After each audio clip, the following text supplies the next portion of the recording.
So hey guys, welcome to the commerce section and today we are going to discuss the internal assessment answers of business law। और internal assessment सभी के सभी 35 questions को हम लोग solve करेंगे और ये आपके लिए लेके आ रहे हैं तो कॉमर्स सेक्शन नाम याद रखिएगा, चैनल को सब्सक्राइब कीजिएगा। Thank you. चलो शुरू करते हैं, टाइम वेस्ट नहीं करेंगे। बस एक जनरल ओवरव्यू दे दूं कि पेपर जो था वो काफ़ी डिफ़िकल्ट आया था, काफ़ी ट्रिकी आया था और कई स्टूडेंट्स ने मुझे बताया है कि उन्होंने कई कंटेंट क्रिएटर्स की वीडियो देखी है जिसमें उन्हें गलत आंसर बताया गया है और बहुत सारे क्वेश्चन उनके गलत हुए हैं। तो ये वाले मैं आंसर आपको वेरीफाइड आंसर्स दे रहा हूँ। तो आप जिन लोगों ने असेसमेंट दे दिया है वो अपने आंसर चेक कर सकते हैं, जिन्होंने नहीं दिया है उनको पता है कि इसको किस तरीके से यूज़ करना है। ठीक है, आंसर्स आप देख लो। और बेसिकली इसमें क्वेश्चंस क्या है ना, लिमिटेड क्वेश्चंस है, बस वो क्वेश्चंस आगे पीछे किया, मतलब क्वेश्चन की रिशफलिंग हुई है। सो अगर मेरा फर्स्ट क्वेश्चन कोई एक है तो ज़रूरी नहीं है आपका भी फर्स्ट क्वेश्चन वही होगा, मगर क्वेश्चन वही होगा, अलग अलग नंबर पे आप लोगों को मिलेंगे। ठीक है, नंबरिंग चेंज कर रखी है, क्वेश्चन वही है। चलो शुरू करते हैं, टाइम वेस्ट नहीं करेंगे यार। चलो आ जाओ। Question number 1, dash is an order of the court instructing a person to refrain from doing some act which has been a subject matter of a contract. This order can be temporary, perpetual, for a definite period. Injunction होता है sir ये। Question number 2, ratification is an act which can be expressed or implied. Question option number C आएगा इसका। चलिए, a crucial right of an unpaid seller is the right to resale. This is covered under section, ये section 54 में दिया होगा, right of an unpaid seller. Question number 4, under dash section dash sales of goods act, contract of sale has been defined whereby seller transfer or agrees to transfer the property in goods to the buyer for a period. ये दिया है आपका section number 4 में। चलिए question number 5, let the buyer beware, इसका है caveat emptor का। Let the buyer beware कहाँ गया, let the buyer beware. चलिए क्वेश्चन नंबर 6, अ कॉन्ट्रैक्ट में be discharge in which of the following ways. Question number 6, so ये हो सकता है सर, टाइम से भी हो सकता है, एग्रीमेंट से भी हो सकता है, इंसॉल्वेंसी से भी हो सकता है, डेथ से भी हो सकता है। ए बी सी और डी, चारों ऑप्शन सही है इसके। चलिए आ जाइए क्वेश्चन नंबर 7। क्वेश्चन नंबर 7 है आपका, अमन contracts to pay 10,000 if Mahesh is painting destroyed by fire. This is a dash contract as performance depend on the happening of an event. Sir इसका मतलब है कि ये है contingent contract which depends on happening और non happening of an event is contingent contract. चलिए question number 8, इसको मैं लास्ट में कवर कराऊंगा क्योंकि ये जो क्वेश्चन है ना एक्चुअली मुझे कंप्लीट नहीं मिला है, बट इसमें आपका फ्यूचर गुड्स की डेफिनेशन, एग्जिस्टिंग गुड्स की डेफिनेशन, एक्शनेबल क्लेम्स और एप्रोप्रिएशन को गुड्स की डेफिनेशन, इनको मैं आखिरी में डिस्कस कर दूंगा। तो आपके जो पोर्टल है ना उसमें कंप्लीट आंसर शो करेगा, तो उसको आप मैच कर लीजिएगा। मैं इसको कंप्लीट आंसर, क्वेश्चन ही नहीं है कंप्लीट, तो मैं आपको क्लियरली बता नहीं सकता कि कौन सा ऑप्शन सही है, बट मैं आपको तरीका बता दूंगा किस तरीके से आपको आंसर निकालना है। चलिए क्वेश्चन नंबर 9 पे आते हैं हम लोग। Ram and Kishore go to a shop. Kishore says to the shopkeeper, Bipin, let Ram have the goods and if he does not pay, I will pay you. इसका मतलब क्या है, गारंटी दी है उसने, कहाँ गया कॉन्ट्रैक्ट ऑफ गारंटी। चलिए sir question number 11। Question number 11, when a person employs another person to do any act for himself or to represent him, agent होगा वो, contract of agency. Question number 12 आ जाइए। Question number 12, an individual will be disqualified to become a partner in a limited liability partnership if, unsound mind वाले नहीं बन सकते आपका, discharge undischarged insolvent नहीं बन सकते, इलिटरेट बन सकते हैं, ही सॉल्वेंट, तो सॉल्वेंट तो बन ही सकते हैं। तो इसका आंसर 12th वाले का हो जाएगा, ए और बी करेक्ट है आपका, ए एंड बी। चलिए question number 13, which one of the following statement is false. Specific performance is an equitable remedy, ये ट्रू है। Specific performance is a court order to the party in breach of contract to perform his obligation under the contract, ये भी सही है। Where damages would be an adequate remedy, specific performance will not be granted, ये भी सही है। Specific performance इसका मतलब 5/5, ये 4th वाला आंसर ही गलत होगा, उन्होंने फॉल्स पूछा है ना, हाँ फॉल्स पूछा, चलो ये सही आंसर अपना सही हो गया। Question number 14, which one of the following documents are required to be kept more than 5 years by the LLP, copy of government order, ठीक है, ऑल पेपर्स रजिस्टर्स, ठीक है, copy of statistical return plus annual return of LLP, all papers registers refund orders. चलिए sir question number 15 फटाफट करते हैं, 10 minute में, ये शायद कोशिश करूँगा कि मैं 10 मिनट में ख़त्म हो जाए। Which one of the following is false, the contract of guarantee में इधर भी ओरल और रिटर्न, ये बिल्कुल सही है। फॉल्स पूछा है ना, ठीक है। In a contract of guarantee the creditor और surety must be competent to enter the contract. Obvious सी बात है यार, कॉम्पिटेंट नहीं होगा तो कॉन्ट्रैक्ट कैसे होगा। Surety can not sue the principal debtor. A continuing guarantee can be revoke, कभी भी रिवोक कर सकते हैं, ये सू कर सकता है सर। कैन नॉट की जगह पे कैन होना चाहिए। Question number 16. Supplier of necessities to the minor lunatics, married women, etc. is covered under section 68 में covered है ये। चलिए अब आते हैं हम लोग क्वेश्चन नंबर 17 में। There exists different kind of contract in business law. On the basis of enforceability, contracts can be divided to which of the following? Sir contract enforceability या तो वैलिड होगा या तो वॉइड होगा, फॉर्मल सिंपल दो तो होते ही नहीं है। तो बेसिकली इसका आंसर होना चाहिए 17 का ए एंड डी। ये रहा आंसर आपका। मैं ये पीडीएफ आप लोगों को प्रोवाइड नहीं कर सकता हूँ, उसके लिए मैं सॉरी बोलता हूँ। तो आप लोगों को वीडियो देख के ही अपने आंसर्स को एक पेपर ले लेना, उसमें आंसर्स मार्क कर लेना, उसके बाद अपने क्वेश्चंस देखना, आगे पीछे क्वेश्चंस हो सकते हैं उसमें से देख देख के मार्क कर लेना और सेव कर लेना। 15-20 मिनट लगेगा आपको करने में, इससे ज़्यादा टाइम आपको नहीं लगेगा, ठीक है। उसके बाद आते हैं क्वेश्चन नंबर 18 में। Which one of the following statement is true? True वाला पूछा है, ठीक है। A, the finder of the good had the right to retain the goods so found till he finds the true owner, ठीक है। और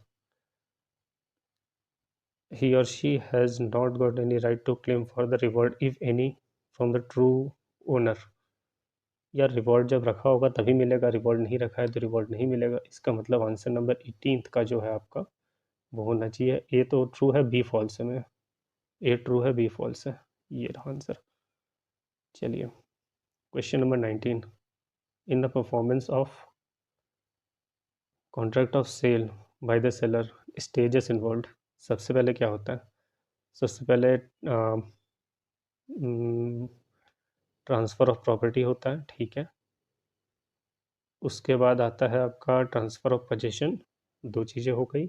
उसके बाद आता है आपका डिलीवरी होती है, फिर उसके बाद रिस्क पास होता है। तो DACB आना चाहिए आंसर आपका, DACB, ये रहा आंसर। चलिए question number 20। Arrange the following steps in the involve in the registration process of LLP। ठीक है सर, आ जाओ। सबसे पहले क्या होता है, दो लोग, दो या दो से ज़्यादा लोग साथ में आते हैं LLP बनाने के लिए। ये मैंने वीडियो में भी बताया था, जो मैंने लेक्चर्स रिकॉर्ड करे थे ना। ये question exactly same to same उसका मैंने यही वाले प्रोसेस मैंने भी बताया था आपको। इसका होगा सबसे पहले दो लोग आते हैं, उसके बाद डेजिग्नेटेड पार्टनर डिपेंड होता है, CD हो गया। उसके बाद नेम को देखते हैं हम लोग, उसके बाद इनकॉर्पोरेशन डॉक्यूमेंट फाइल किया जाता है। तो इसका मतलब है CDAB आंसर होना चाहिए, CDAB, ये रहा आंसर आपका। चलिए question number 21।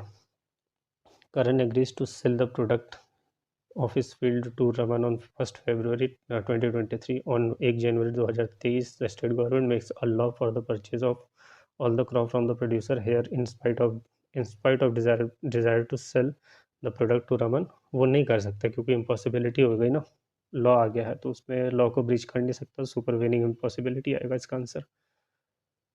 Question number 22। In case of breach of contract which one of the following remedies is not available? Rescission हो सकता है, डैमेज हो सकता है, स्पेसिफिक परफॉर्मेंस कर सकते हैं। IPC के अंदर शूट नहीं कर सकते, क्रिमिनल थोड़ी है, कॉन्ट्रैक्ट ही तो ब्रीच किया है। चलो question number 23। Under the sales of goods act dash goods are classified under special category of future goods. Existing तो नहीं, स्पेसिफिक भी नहीं, कंटिंजेंट कंटिंजेंट कंटिंजेंट, ये है आपका answer. Question number 24। 3 parties involve in the guarantee. 3 party होती हैं यार, इसमें से 3 पार्टीज किस में? क्रेडिटर, श्योरिटी और प्रिंसिपल डेटर। इतना सिंपल क्वेश्चन आया आपके एग्जाम में, बताओ। Answer number 25। At which place LLP shall maintain books of accounts. Registered office में मेंटेन करना पड़ता है इनको। चलो आगे बढ़ो। Question number 26। LLP is liable to pay tax at 30%। इसमें से इंटरेस्ट और रेम्यूनरेशन माइनस करना पड़ता है, उसके बाद 30% पे टैक्स देना पड़ता है इन्हें। चलो चलो चलो question number 27। Which one of the following statement is true? True वाला फाइंड करना है। Contract is equal to offer plus acceptance. नहीं सर, तो एग्रीमेंट होता है, इसमें agreement is equal to agreement plus legal enforceability. ये कॉन्ट्रैक्ट है, इन दोनों ने इंटरचेंज कर दिया, इसका मतलब दोनों ही गलत है 27 में। ऐसा ऑप्शन है क्या? A and B both are false. Question number 28, which one of the following is not considered as a right of pawning? Particular lien ले सकता है, रिसीव एक्स्ट्राऑर्डिनरी एक्सपेंसेस हो सकता है, right to payment of debt हो सकता है, indemnity का राइट नहीं होता उसको। Question number 28 complete.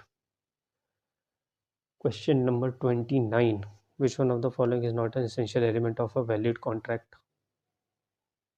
Incompetent parties. Question number 30. Any breach of duty which, without an intent to deceive, gain an advantage to a person committing it or anyone claiming under him by misleading. Misleading आ गया ना, misrepresentation. चलो. Question number 31. Dash charges are quite small in amount. These are never granted by way of compensation. Nominal charges. Small है ना? Small मतलब nominal. आगे बढ़ो. Question number 32. Dash is a contract to perform promise or discharge of liability of a third person in case of default. अगर वो default करता है तो गारंटी में ऐसा होता है. Question number 33. Whether HUF can become partner in LLP? नहीं सर, HUF नहीं बन सकता partner. Question number 34. Which one of the following statement is true? True वाला ऑप्शन पूछा है हमसे. Central government does not have the power to investigate affairs of LLP. बताओ, central government को नहीं होगा तो किसके पास पावर होगी? ये तो बिल्कुल मजाक ही चल रहा है. 34 में ये तो बिल्कुल सही है. LLP must have LLP agreement होना ही चाहिए सर, उसमें राइट्स और ड्यूटीज बताए जाते हैं. दोनों ही ट्रू है इसमें आंसर 34 में. A and B both are true. चलो, question number 35. Which one of the following statement is true? Agreement, all agreements are not contracts. Contract is much wider than agreement. Option जो ये statement A है वो true है, statement B false है. Statement A is true, statement B is false. ये answer आपका. तो ये 35 क्वेश्चन हम लोग डिस्कस कर लिया. अब मैं आपको बताता हूँ क्वेश्चन नंबर 8 में आ जाता हूँ मैं एक बार. Question number 8. चलो मैं इसे डिस्कस कर लेता हूँ. सो बेसिकली उसमें क्या है ना कि एक्शनेबल क्लेम्स क्या होते हैं. एक्शनेबल क्लेम्स होते हैं recovered by means of suit. मतलब उन पे आपको क्लेम करने का एक्शन मिल जाता है जो कोर्ट ऑफ लॉ से मिलता है. ठीक है. Actionable claims is equal to recovered by means of a suit और action in the court of law. ठीक है. एक्शनेबल क्लेम के सामने ये वाला ऑप्शन आप ढूंढ के उसको मैच कर लेना. एप्रोप्रिएशन वाले में क्या होगा, जो गुड्स होते हैं ना उनको अदर गुड्स के साथ रखा जाता है, तो उनसे सेपरेट कर देते हैं हम ताकि वो एक्चुअल गुड्स के साथ मिले ना और उनको आइडेंटिफाई किया जा सके डिलीवरी के टाइम पे. तो एप्रोप्रिएशन मतलब कि separating goods sold from goods from other goods so as to determine the identity of actual goods to be delivered. ठीक है. एग्जिस्टिंग गुड्स क्या है, जो कॉन्ट्रैक्ट के टाइम पे सेलर के पास अवेलेबल होते हैं, वो होते हैं existing goods. Existing goods is equal to goods own by the seller at the time of making of contract of sale. Future goods मतलब उस समय तो सेलर के पास वो गुड्स नहीं होते, लेकिन वो फ्यूचर में मैन्युफैक्चर करता है. तो future goods is equal to goods to be manufactured after making a contract. तो ये मैंने आपको चारों पॉइंट बता दिए हैं. इनके सामने सामने जो आंसर मैंने बताया है ना उसको रीड करके आप अपने आंसर्स को मैच कर सकते हैं और उसके बाद उसको टिक कर लीजिएगा. बाकी कोई दिक्कत नहीं है. सो ये वाला हमने कंप्लीट कर लिया है. बेसिकली हम लोगों ने बिजनेस ऑर्गेनाइजेशन मैनेजमेंट कंप्लीट कर लिया है और लॉ तो कंप्लीट कर ही लिया है. EVS मैंने कंप्लीट कर दिया. इसके बाद मैं फाइनेंशियल अकाउंटिंग का लेके आने वाला हूँ, वो भी आज रात तक आ जाएगा. सो बेसिकली आपका ये भी कंप्लीट हो जाएगा. सो ट्यून्ड अप रहो. इसको वीडियो को लाइक करो, शेयर करो, सब्सक्राइब करो. और हाँ, बहुत ही पर्टिकुलर ध्यान रखना इस चीज़ का कि बहुत सारे जो कंटेंट क्रिएटर्स उन्होंने बहुत सारे गलत आंसर दिए हैं, बहुत ज़्यादा गलत आंसर्स दिए और आप लोगों के आंसर्स गलत हो रहे हैं. एटलीस्ट उनके पास वेरीफाई वो लोग करते नहीं है और वीडियो बना के दे देते हैं, तो उनमें कई आंसर्स उनके गलत हैं. तो इस चीज़ का ध्यान रखना कि आप लोग गलत मत करो. ये सारे आंसर्स जो मैंने दिए आप इंटरनेट पे जाके वेरीफाई कर सकते हो. मैंने खुद इनको अच्छे से किया है और खुद से वेरीफाई कर लिया था पहले. ठीक है, बनाने से पहले. सो आप लोगों के सभी आंसर्स मेरे हिसाब से सही हैं. और like, share and subscribe the commerce section guys. So next video आने वाली है थोड़ी देर में. So I will see you in my next video guys. Thank you so much.